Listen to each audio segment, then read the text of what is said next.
नमस्कार साथियों, आप सभी का स्वागत है VIP Kotputli education YouTube channel पर। RWGS निधि बुक सॉल्यूशन पॉलिटी में क्वेश्चन नंबर 200।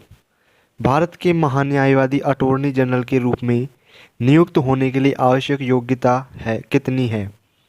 राइट आंसर होगा सर्वोच्च न्यायालय के न्यायाधीश के समान। भारतीय संविधान के अनुच्छेद 76 के सब सेक्शन 1 में के अनुसार महान्यायवादी की नियुक्ति संघीय मंत्री परिषद की सलाह पर राष्ट्रपति द्वारा की जाती है। राष्ट्रपति ऐसे व्यक्ति को महान्यायवादी नियुक्त करता है जो उच्चतम न्यायालय का न्यायाधीश बनने की योग्यता रखता है। Question number 201। भारतीय संविधान के अनुच्छेद 100 के भाग 3 के तहत संसद के किसी भी सदन की बैठक का गठन करने के लिए आवश्यक गणपूर्ति या सदन के सदस्यों की कुल संख्या का खालिस्तान भाग है। राइट आंसर होगा 1/10। भारत संविधान के अनुच्छेद 103 के तहत संसद की किसी भी सदन की बैठक का गठन करने के लिए आवश्यक गणपूर्ति सदन के सदस्यों की कुल संख्या का 1/10वां भाग होती है। Question number 202। संविधान का निम्न में से कौन सा अनुच्छेद भारत सरकार के अंतर्गत लाभ का पद रखने के लिए संसद के किसी भी सदन के सदस्य की अयोग्यता के संबंध में विवरण प्रदान करता है? राइट आंसर होगा अनुच्छेद 102 के तहत। भारतीय संविधान के अनुच्छेद 102 के तहत कोई भी व्यक्ति जो लाभ का पद धारण किए हुए हैं संसद के किसी सदन का सदस्य चुने जाने और सदस्य होने के लिए अयोग्य होगा। Question number 203। भारतीय संविधान का अनुच्छेद 148 खालिस्तान के एक स्वतंत्र कार्यालय का उपबंध करता है। राइट आंसर होगा भारत के नियंत्रक एवं महालेखा परीक्षक। संविधान के अनुच्छेद 148 से 151 में भारत के नियंत्रक एवं महालेखा परीक्षक के बारे में प्रावधान करता है। अनुच्छेद 148 में प्रावधान किया गया है कि भारत का एक नियंत्रक एवं महालेखा परीक्षक होगा जिसकी नियुक्ति राष्ट्रपति करेगा। नियंत्रक एवं महालेखा परीक्षक का कार्यकाल 6 वर्ष या 65 वर्ष जो भी पहले हो का होगा। वह कभी भी राष्ट्रपति को अपना त्यागपत्र दे सकता है। इसे प्रति माह 2.5 लाख वेतन मिलता है। भारत के वर्तमान नियंत्रक एवं महालेखा परीक्षक गिरीश चंद्र मुर्मू है। Question number 204। भारत में केंद्र और राज्य सरकारों की सभी प्राप्तियों और व्यय की संपरीक्षा करने की जिम्मेदारी निम्नलिखित में से किसकी होती है? राइट आंसर होगा नियंत्रक एवं महालेखा परीक्षक। नियंत्रक एवं महालेखा परीक्षक भारतीय संविधान के अनुच्छेद 151 के तहत अपनी संपरीक्षा प्रतिवेदन राष्ट्रपति के समक्ष रखता है तथा राष्ट्रपति इसे संसद को प्रस्तुत करता है। ठीक इसी प्रकार नियंत्रक एवं महालेखा परीक्षक राज्य के लेखा संबंधी प्रतिवेदन राज्यपाल के समक्ष रखता है तथा राज्यपाल इसे राज्य विधानसभा के समक्ष रखवाता है। नियंत्रक एवं महालेखा परीक्षक को लोक लेखा समिति का मित्र एवं मार्गदर्शक कहा जाता है। भारत का प्रथम नियंत्रक एवं महालेखा परीक्षक वी नरहरि राव थे। Question number 205। भारतीय संविधान के किस अनुच्छेद के संबंध भारत के नियंत्रक महालेखा परीक्षक की संपरीक्षण प्रतिवेदन से है? राइट आंसर होगा 151। भारतीय संविधान के अनुच्छेद 151 के अंतर्गत भारत का नियंत्रक महालेखा परीक्षक प्रत्येक वित्त वर्ष के अंत में संघ के लेखाओं संबंधी प्रतिवेदनों को राष्ट्रपति के समक्ष प्रस्तुत करता है। अनुच्छेद 149। नियंत्रक एवं महालेखा परीक्षक के कर्तव्य एवं शक्तियों के बारे में प्रावधान। अनुच्छेद 150। संघ और राज्य के लेखाओं का प्रारूप। Question number 206। स्वतंत्र भारत की लोकसभा का प्रथम सत्र कब हुआ था? राइट आंसर होगा 13 मई 1952 को। पहले आम चुनाव के पश्चात 17 अप्रैल 1952 को प्रथम लोकसभा गठन किया गया। स्वतंत्र भारत की लोकसभा के प्रथम सत्र का आयोजन 13 मई 1952 को हुआ। लोकसभा के प्रथम अध्यक्ष गणेश वासुदेव मावलकर जीवी मावलकर थे। Question number 207। भारतीय संविधान के निम्न में से कौन सा अनुच्छेद भारत की द्विसदनीय संसद का प्रावधान करता है? राइट आंसर होगा अनुच्छेद 79। संविधान के अनुच्छेद 79 के अनुसार राष्ट्रपति, लोकसभा और राज्यसभा दोनों सदनों को सम्मिलित रूप से संसद कहा जाता है। अनुच्छेद 80 राज्यसभा के गठन का प्रावधान। अनुच्छेद 81 लोकसभा के गठन का प्रावधान। Question number 208। लोकसभा के पीठासीन अधिकारी को खालिस्तान कहा जाता है। राइट आंसर होगा लोकसभा अध्यक्ष स्पीकर। लोकसभा अपने निर्वाचित सदस्यों में से एक सदस्य को अपने अध्यक्ष यानी स्पीकर के रूप में चुनती है। लोकसभा में कार्य संचालन का उत्तरदायित्व अध्यक्ष का होता है। वह लोकसभा का पीठासीन अधिकारी होता है। Question number 209। खालिस्तान इस पद पर निर्वाचित किए जाने की तारीख जिस लोकसभा में उसका निर्वाचन किया गया हो से लेकर उसके भंग होने के बाद नई लोकसभा की प्रथम बैठक के बीच पहले तक इस पर आसीन रहता है? राइट आंसर होगा लोकसभा अध्यक्ष सभापति। लोकसभा अध्यक्ष लोकसभा भंग होने के बाद भी नई लोकसभा की प्रथम बैठक तक अपने पद पर बना रहता है। क्वेश्चन नंबर 210, निम्न में से कौन लोकसभा के प्रोटेम यानी अस्थायी अध्यक्ष की नियुक्ति करता है? राइट आंसर होगा राष्ट्रपति। राष्ट्रपति प्रोटेम या अस्थायी अध्यक्ष की नियुक्ति राष्ट्रपति द्वारा की जाती है। प्रोटेम स्पीकर की नियुक्ति जब तक के लिए है जब तक लोकसभा और विधानसभा अपना स्थायी अध्यक्ष न चुन ले। प्रोटेम स्पीकर का मुख्य कार्य नवनिर्वाचित सांसदों को शपथ दिलाना है। शपथ ग्रहण का पूरा कार्यक्रम प्रोटेम स्पीकर को देखरेख में होता है। क्वेश्चन नंबर 211, निम्नलिखित में से कौन अपने कार्यकाल की समाप्ति से पहले प्रधानमंत्री की सलाह पर लोकसभा को भंग कर सकता है? राइट आंसर होगा राष्ट्रपति। अनुच्छेद 85 के अनुसार प्रधानमंत्री की परामर्श पर राष्ट्रपति द्वारा लोकसभा को समय से पहले भी भंग किया जा सकता है। ऐसा अब तक कुल 8 बार किया गया है। भारतीय संविधान के अनुच्छेद 83(2) के अनुसार लोकसभा का कार्यकाल 5 वर्ष होता है। 5 वर्ष की अवधि समाप्त होते ही लोकसभा भंग हो जाती है। क्वेश्चन नंबर 212, भारतीय संविधान के निम्नलिखित में से कौन से अनुच्छेद में यह उल्लेखित है कि प्रत्येक वर्ष के प्रथम सत्र के प्रारंभ में राष्ट्रपति संसद के दोनों सदनों को एक साथ संबोधित करेंगे और सत्र के कारणों से संसद को अवगत कराएंगे? राइट आंसर होगा अनुच्छेद 87 के 1 के अनुसार। भारत संविधान का अनुच्छेद 87(1) कहता है कि राष्ट्रपति लोकसभा के प्रत्येक साधारण निर्वाचन के पश्चात प्रथम सत्र के प्रारंभ में संसद के दोनों सदनों को एक साथ संबोधित करेंगे और संसद को उसके आह्वान के कारण बताएंगे। क्वेश्चन नंबर 213, भारतीय संविधान का कौन सा अनुच्छेद राज्यसभा की संरचना से संबंधित निर्देश देता है? राइट आंसर होगा अनुच्छेद 80। राज्यसभा भारतीय संसद का उच्च सदन व स्थायी सदन है जिसका प्रावधान भारतीय संविधान के अनुच्छेद 80 में किया गया है। राज्यसभा में अधिक से अधिक 250 सदस्य हो सकते हैं। इसमें से 238 सदस्य राज्यों तथा संघ राज्य क्षेत्रों से तथा 12 सदस्य राष्ट्रपति द्वारा मनोनीत किए जाएंगे। अनुच्छेद 83, संसद के सदनों की अवधि। अनुच्छेद 51 के क में मूल कर्तव्यों का उल्लेख। अनुच्छेद 12 में भाग 3 के प्रयोजनों के लिए राज्य शब्द को परिभाषित किया गया है। क्वेश्चन नंबर 214, राज्यसभा के कामकाज के बारे में निम्नलिखित में से कौन सा कथन सही है? ऑप्शन ए, राज्यसभा भारत के राष्ट्रपति की सहमति से भंग होती है। ऑप्शन बी, राज्यसभा कभी भंग नहीं होती। ऑप्शन सी, लोकसभा भंग होने के बाद राज्यसभा भंग होती है। ऑप्शन डी, राज्यसभा हर दूसरे साल भंग होती है। राइट आंसर होगा ऑप्शन बी, राज्यसभा कभी भंग नहीं होती है।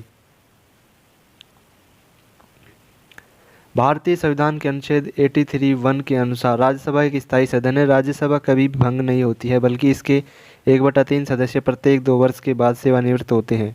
राज्यसभा का कार्यकाल 6 वर्ष का होता है। क्वेश्चन नंबर 215, राज्यसभा का सदस्य बनने के लिए एक भारतीय नागरिक की न्यूनतम आयु कितनी होनी चाहिए? राइट आंसर होगा 30 वर्ष। भारत संविधान के अनुच्छेद 84 के अनुसार राज्यसभा के उम्मीदवार की आयु कम से कम 30 वर्ष होनी चाहिए। उम्मीदवारों को भारतीय नागरिक होना चाहिए तथा वह व्यक्ति किसी लाभ के पद पर न हो। क्वेश्चन नंबर 216, भारत संविधान की अनुच्छेद में कहा गया है कि राज्यसभा यथाशक्य शीघ्र अपने किसी सदस्य को अपना उपसभापति चुनेगी तथा जब तक उपसभापति का पद रिक्त होता है तब तक राज्यसभा किसी अन्य सदस्य को अपना उपसभापति चुनेगी। राइट आंसर होगा अनुच्छेद 89 में। अनुच्छेद 89 में राज्यसभा का सभापति और उपसभापति का प्रावधान है। भारत का उपराष्ट्रपति राज्यसभा का पदेन सभापति होता है जिसका कार्यकाल 5 वर्ष का होता है। राज्यसभा अनुच्छेद 89 के तहत अपने सदस्यों में से किसी एक को 6 वर्ष के लिए उपसभापति निर्वाचित करती है। सभापति का पद रिक्त होने पर उसकी अनुपस्थिति में उपसभापति सभापति के कर्तव्यों का पालन करता है। अनुच्छेद 370, जम्मू कश्मीर के संबंध में अस्थायी उपबंध। अनुच्छेद 14, विधि के समक्ष क्षमता तथा विधियों के समान संरक्षण। क्वेश्चन नंबर 217, राज्यसभा के पहले अध्यक्ष कौन थे? राइट आंसर होगा एस राधाकृष्णन। भारतीय संविधान के अनुच्छेद 64 के अनुसार राज्यसभा का पदेन सभापति वर्तमान उपराष्ट्रपति होगा। भारत के प्रथम उपराष्ट्रपति एस राधाकृष्णन थे। क्वेश्चन नंबर 218, अगस्त 2020 तक की स्थिति के अनुसार गोवा से राज्यसभा हेतु आवंटित सीटों की संख्या निम्नलिखित में से कितनी है? राइट आंसर होगा 1। गोवा राज्य का गठन 30 मई 1983 को हुआ जिसकी राजधानी पणजी है। गोवा राज्य में लोकसभा सीटों की संख्या 2 है, राज्यसभा सीटों की संख्या 1 है। क्वेश्चन नंबर 219, निम्नलिखित में से कौन भारत को संसदीय सरकार का सिद्धांत नहीं है? राइट आंसर होगा विधायिका, कार्यपालिका और न्यायपालिका के बीच शक्तियों का स्पष्ट विभाजन। भारत में सरकार की एक संसदीय प्रणाली है। सरकार की लोकतांत्रिक प्रणाली को कार्यपालिका और विधायिका के बीच रिश्तों के आधार पर संसदीय और राष्ट्रपति प्रणाली में बांटा जा सकता है। क्वेश्चन नंबर 220, संसद में प्रयुक्त होने वाली शब्दावली के संबंध में निम्नलिखित में से कौन से युग्म सही है? राइट आंसर होगा ऑप्शन नंबर ए यानी कि ऑप्शन नंबर बी यानी कि केवल ए। विनियोग विधेयक भारत की संचित निधि के से निकासी या विनियोग के प्रावधान के लिए पारित धन विधेयक। संसद में प्रयुक्त होने वाली शब्दावली विनियोग विधेयक भारत की संचित निधि से निकासी या विनियोग के प्रावधान के लिए पारित धन विधेयक।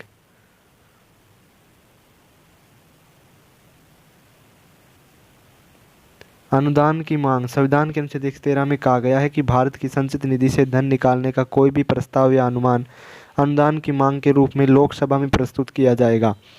क्वेश्चन नंबर 221, वित्त विधेयक केवल खालिस्तान में प्रस्तुत किया जा सकता है? राइट आंसर होगा लोकसभा में। साधारणतः वित्त विधेयक ऐसे विधेयक को कहते हैं जो आय या व्यय से संबंधित है। वित्त विधेयक को पारित करने की प्रक्रिया अनुच्छेद 117 में दी गई है। वित्त विधेयक को राष्ट्रपति की पूर्व अनुशंसा पर केवल लोकसभा में लाया जा सकता है। क्वेश्चन नंबर 222, भारत में निम्नलिखित में से कौन सा विधेयक राज्यसभा में पुनः स्थापित नहीं किया जा सकता है? राइट आंसर होगा धन विधेयक। ऐसे विधेयक जिनमें सरकार के खर्चों से संबंधित प्रावधान होते हैं उन्हें धन विधेयक कहा जाता है। धन विधेयक को संविधान के अनुच्छेद 110 के अंतर्गत परिभाषित किया गया है। धन विधेयक को पारित करने के लिए अनुच्छेद 109 के तहत विशेष प्रक्रिया का प्रावधान किया गया है। धन विधेयक राज्यसभा में पेश नहीं किया जा सकता, इसे केवल लोकसभा में पेश किया जाता है। धन विधेयक को लोकसभा में पेश किए जाने से पूर्व राष्ट्रपति की सहमति आवश्यक है।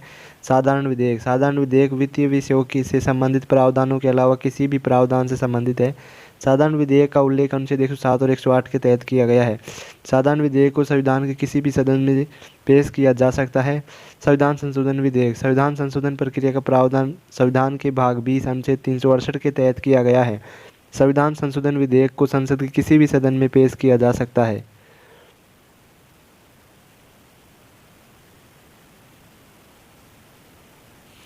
क्वेश्चन नंबर 223, भारतीय संविधान के अनुच्छेद कौन सा अनुच्छेद धन विधेयक की परिभाषा से संबंधित? राइट आंसर होगा अनुच्छेद 110। भारतीय संविधान के अनुच्छेद 110 में संसद द्वारा धन विधेयक को पारित करने के संबंध में विशेष प्रक्रिया निहित है। अनुच्छेद 100, सदनों में मतदान, रिक्तियों और गणपूर्ति के बावजूद सदनों की कार्य करने की शक्ति। अनुच्छेद 120, संसद में प्रयोग की जाने वाली भाषा, इसके अनुसार संसद में कार्य हिंदी या अंग्रेजी में ही किया जाएगा। यदि कोई राज्यसभा या लोकसभा के सदस्य हिंदी या अंग्रेजी में अपनी पर्याप्त अभिव्यक्ति नहीं कर सकता है तो वह अपनी मातृभाषा में सदन को संबोधित कर सकता है। क्वेश्चन नंबर 224, संसद में धन विधेयकों के संदर्भ में निम्नलिखित में से कौन सा कथन गलत है? राइट आंसर होगा दो राज्यसभा द्वारा अस्वीकार्य, इसे राज्यसभा द्वारा अस्वीकार्य संशोधित किया जा सकता है। धन विधेयक को संविधान के अनुच्छेद 110 के तहत परिभाषित किया गया है। धन विधेयक केवल लोकसभा में पेश किया जाता है। अनुच्छेद 109 के तहत धन विधेयक राज्यसभा में पेश नहीं किया जा सकता है। धन विधेयक को केवल मंत्री द्वारा ही पेश किया जा सकता है। धन विधेयक को राज्यसभा अधिकतम 14 दिनों के लिए रोक सकती है। क्वेश्चन नंबर 225, राज्यसभा द्वारा एक धन विधेयक को खालिस्तान दिनों के भीतर या तो सिफारिशों के साथ या सिफारिशों के बिना लोकसभा में वापस भेजना अनिवार्य होता है। राइट आंसर होगा 14 दिन। धन विधेयक को भारतीय संविधान के अनुच्छेद 110 में परिभाषित किया गया। अनुच्छेद 109 के तहत धन विधेयक को केवल लोकसभा में पेश किया जाता है न कि राज्यसभा में। धन विधेयक को लोकसभा में पेश किए जाने के लिए राष्ट्रपति की सहमति आवश्यक है। धन विधेयक लोकसभा में पारित होने के उपरांत राज्यसभा में विचारार्थ भेजा जाता है। राज्यसभा को 14 दिन के अंदर स्वीकृति देनी होती है, अन्यथा उसे राज्यसभा द्वारा पारित मान लिया जाता है। क्वेश्चन नंबर 226, भारत के संविधान के अनुच्छेद 112 के अनुसार एक वर्ष का केंद्रीय यानी यूनियन खालिस्तान इस विशेष वर्ष के लिए सरकार की अनुमानित प्राप्तियों और व्यय का विवरण है। राइट आंसर होगा बजट। भारत संविधान के अनुच्छेद 112 वार्षिक वित्तीय विवरण अथवा बजट के बारे में है। इसके तहत राष्ट्रपति का यह कर्तव्य होगा कि वह प्रत्येक वित्तीय वर्ष 1 अप्रैल से 31 मार्च तक में संसद के दोनों सदनों के समक्ष भारत सरकार की उस वर्ष के लिए अनुमानित आय और व्यय का विवरण रखवाए। क्वेश्चन नंबर 227, संसद के समक्ष बजट विवरण प्रस्तुत करने की संवैधानिक आवश्यकता भारत के संविधान के अनुच्छेद खालिस्तान में दी गई है। राइट आंसर होगा 112। भारतीय संविधान के अनुच्छेद 112 में वार्षिक वित्तीय विवरण अथवा बजट के बारे में प्रावधान है। राष्ट्रपति प्रत्येक वित्तीय वर्ष के संबंध में संसद के दोनों सदनों के समक्ष भारत सरकार की उन प्राप्ति और व्यय का एक विवरण है जिसे सामान्य बोलचाल में बजट कहा जाता है को पेश करवाएगा। अनुच्छेद 121 संसद में चर्चा पर प्रतिबंध। उच्चतम न्यायालय और उच्च न्यायालय के किसी भी न्यायाधीश के आचरण के संबंध में संसद में कोई चर्चा नहीं होगी। अनुच्छेद 123 राष्ट्रपति के अध्यादेश जारी करने की शक्ति। क्वेश्चन नंबर 228 लोक लेखा समिति के सदस्यों को कितनी अवधि के लिए चुना जाता है? राइट आंसर होगा 1 वर्ष। लोक लेखा समिति को वर्ष 1921 में भारत शासन अधिनियम 1919 के माध्यम से गठित किया गया था। लोक लेखा समिति के कुल सदस्यों की संख्या 22 होती है, जिसमें लोकसभा में 15 व राज्यसभा में 7 सदस्य शामिल होते हैं। लोक लेखा समिति के सदस्यों को 1 वर्ष की अवधि के लिए चुना जाता है। क्वेश्चन नंबर 229 संसदीय समितियों के संबंध में निम्नलिखित में से कौन सा कथन सत्य है? राइट आंसर होगा ऑप्शन नंबर डी, केवल ए। एक मंत्री लोक लेखा समिति का सदस्य नहीं हो सकता है।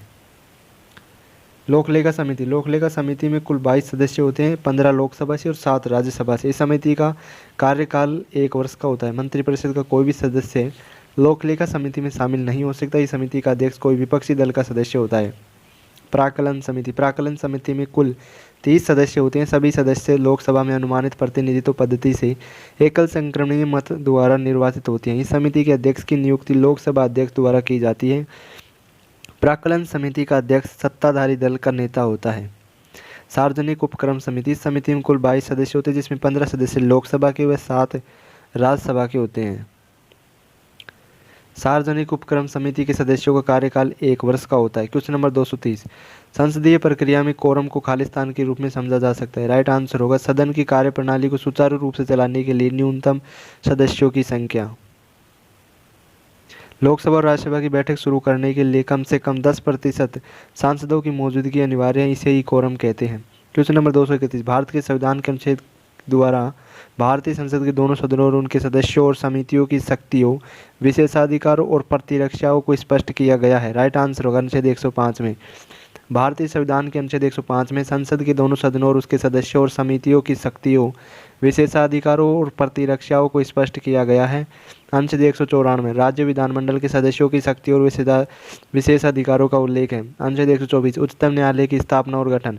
अनुच्छेद 302 व्यापार, वाणिज्य और समागम पर निर्बंधन अधिरोपित करने की संसद की शक्ति। क्वेश्चन नंबर 232 भारत के किसी भी राज्य का प्रमुख एक खालिस्तान होता है। राइट आंसर होगा राज्यपाल। भारतीय संविधान के अनुच्छेद 154 के अनुसार राज्य की कार्यपालिका शक्ति राज्यपाल में निहित होगी। भारत के किसी भी राज्य का प्रमुख एक राज्यपाल होता है।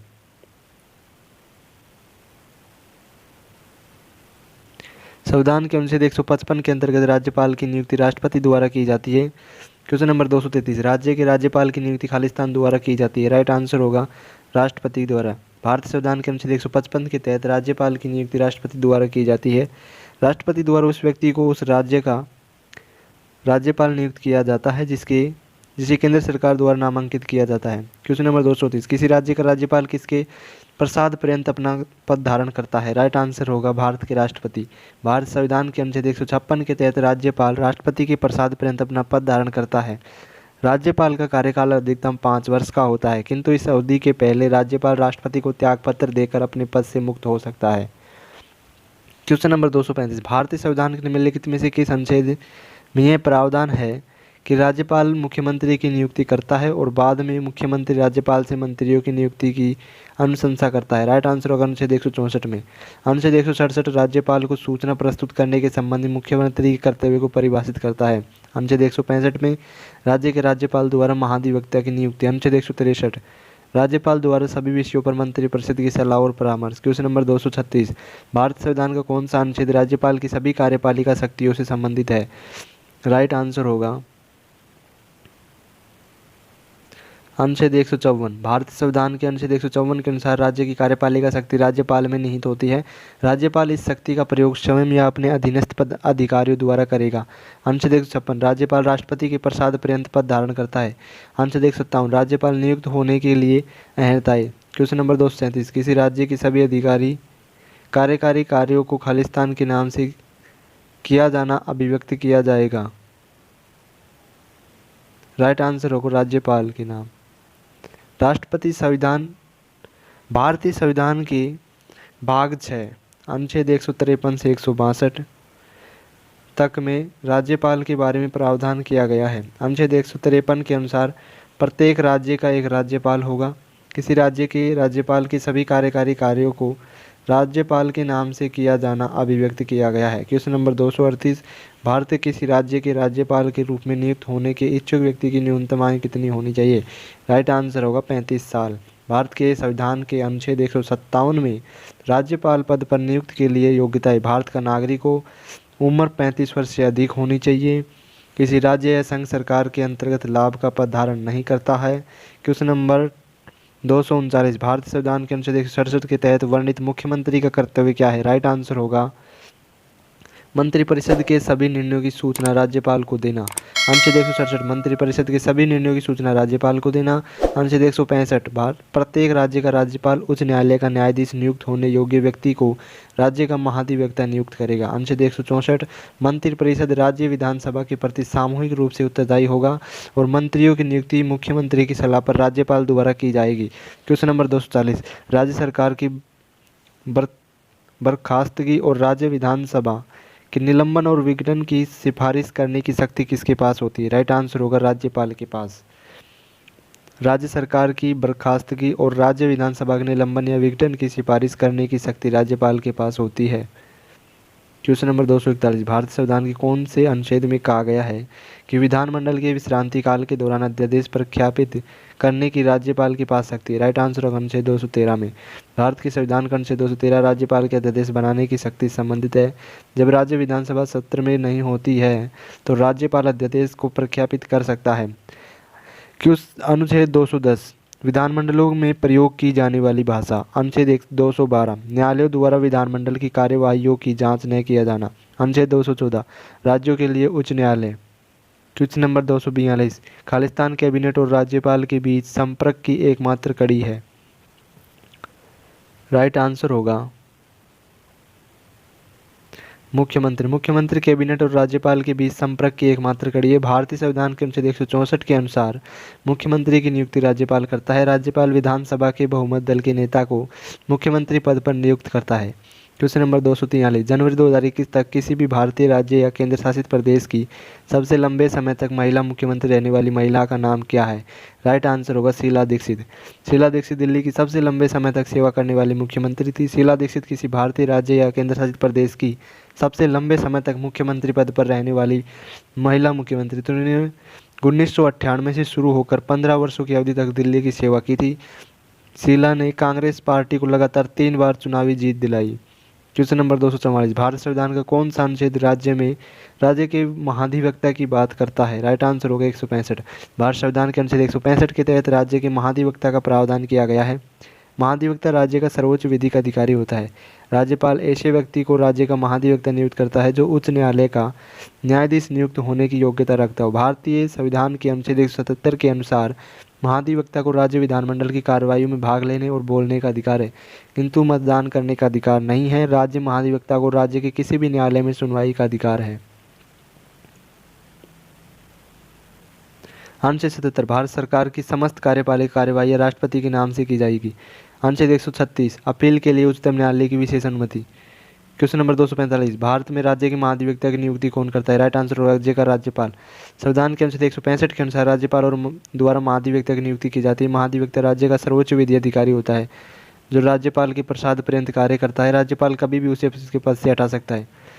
क्वेश्चन नंबर 246, भारत संविधान की द्विसदनात्मक विधायिका क्या है? राइट आंसर होगा यह 2 सदनों वाला विधायी निकाय है। वर्तमान में भारत के द्विसदनीय विधायिका वाले 6 राज्य हैं। द्विसदनीय विधायिका वाले 6 राज्यों में उच्च सदन को विधान परिषद तथा निचले सदन को विधानसभा कहते हैं। महाराष्ट्र, कर्नाटक, तेलंगाना, आंध्र प्रदेश, बिहार और उत्तर प्रदेश में द्विसदनीय विधायिका है। क्वेश्चन नंबर 247, राज्य विधान परिषद की संरचना के संबंध में निम्नलिखित में से कौन सा कथन सत्य है? राइट आंसर होगा ऑप्शन सी, केवल ए, बी और सी सही है। संविधान के अनुच्छेद 171 के अनुसार किसी राज्य की विधान परिषद में सदस्यों की कुल संख्या विधानसभा के सदस्यों की कुल संख्या के 1/3 से अधिक नहीं होगी, परंतु विधान परिषद के सदस्यों की न्यूनतम संख्या 40 से कम नहीं होगी। परिषद के सदस्यों की कुल संख्या में से 5/6 सदस्य अप्रत्यक्ष रूप से निर्वाचित होते हैं तथा 1/6 सदस्य राज्यपाल द्वारा मनोनीत होते हैं। क्वेश्चन नंबर 248, अनुच्छेद 172 के सब सेक्शन 2 के अनुसार किसी राज्य की खालिस्तान भंग नहीं होती है। राइट आंसर होगा विधान परिषद। संविधान के अनुच्छेद 172 में यह प्रावधान है कि किसी भी राज्य की विधान परिषद कभी भंग नहीं होती है। विधान परिषद एक स्थायी सदन है। प्रत्येक 2 वर्ष बाद विधान परिषद की 1/3 सदस्य सेवानिवृत्त हो जाते हैं। विधान परिषद के प्रत्येक सदस्य का कार्यकाल 6 वर्ष का होता है। क्वेश्चन नंबर 249, विधान परिषद के 1/3 सदस्य प्रत्येक खालिस्तान वर्ष में सेवानिवृत्त होते हैं। राइट आंसर होगा 2 वर्ष में। भारत संविधान के अनुच्छेद 172 के अनुसार राज्य विधान परिषद के 1/3 सदस्य प्रत्येक 2 वर्ष के बाद सेवानिवृत्त होते हैं। राज्य विधान परिषद की स्थापना को भारतीय संविधान के अनुच्छेद 171 में परिभाषित किया गया है। विधान परिषद के सदस्यों का कार्यकाल 6 वर्ष का होता है। वर्तमान में भारत के 6 राज्यों में विधान परिषद है। उत्तर प्रदेश में, बिहार में, महाराष्ट्र में, कर्नाटक में, आंध्र प्रदेश और तेलंगाना में राज्य विधान परिषद है। क्वेश्चन नंबर 250, किसी राज्य की विधान परिषद में राज्य की विधानसभा में सदस्यों की कुल संख्या खालिस्तान से अधिक नहीं होती है। राइट आंसर होगा 1/3। भारत संविधान के अनुच्छेद 171 के तहत राज्य की विधान परिषद की में सदस्यों की संख्या राज्य की विधानसभा के सदस्यों की संख्या के 1/3 से अधिक नहीं होती है। Thank you for watching, like the video, subscribe the channel. GS Nidhi book का पूरा सॉल्यूशन किया जाएगा। चैनल को सभी सब्सक्राइब कर ले। Thank you.